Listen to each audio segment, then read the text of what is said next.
தமிழகத்தில் திராவிட முன்னேற்ற கழக அரசு இல்லாத பிரச்சனைகளை இருப்பதாக கூறி மக்கள் மத்தியிலே பீதியை கிளப்புகின்ற தீய செயலில் ஈடுபட்டு வருகிறது.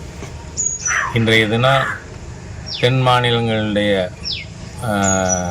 அரசின் பிரதிநிதிகள் இவங்களை வச்சு கூட்டம் போடுறேன்னு சொல்லியிருக்கிறது எதுக்காக? டீலிமிட்டேஷன் பற்றி மாண்புமிகு பிரதமர் பேசலை, எலெக்ஷன் கமிஷனர் அதை பற்றி எதுவும் அறிவிக்கை கொடுக்கலை, பாராளுமன்ற கூட்டத்தில் மீது ஜனாதிபதி அவர்கள் அதை பற்றி பேசலை. பின்ன இந்த பிரச்சனை எங்கே வந்தது?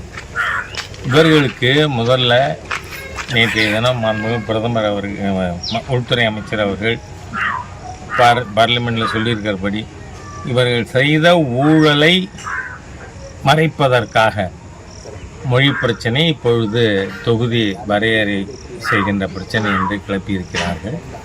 ஆகவே இந்த அரசாங்கத்திற்கு நம்முடைய கண்டனத்தை தெரிவிக்கின்ற விதத்தில் வீட்டில் இங்கே கருப்பு கொடி ஏற்றப்பட்டிருக்கிறது. ஈடில்லா பட்ஜெட், இணையில்லா வளர்ச்சி, உலக அளவில் இந்தியாவை தலைநிமிர்த்தி தமிழகத்தின் உரிமை காத்த மத்திய நிதியமைச்சர் நிர்மலா சீதாராமனின் மாபெரும் பட்ஜெட் விளக்க பொதுக்கூட்டம். அனைவரும் வாரீர், அழைக்கிறார் டால்பின் ஸ்ரீதரன், மாநில துணைத் தலைவர், பாஜக.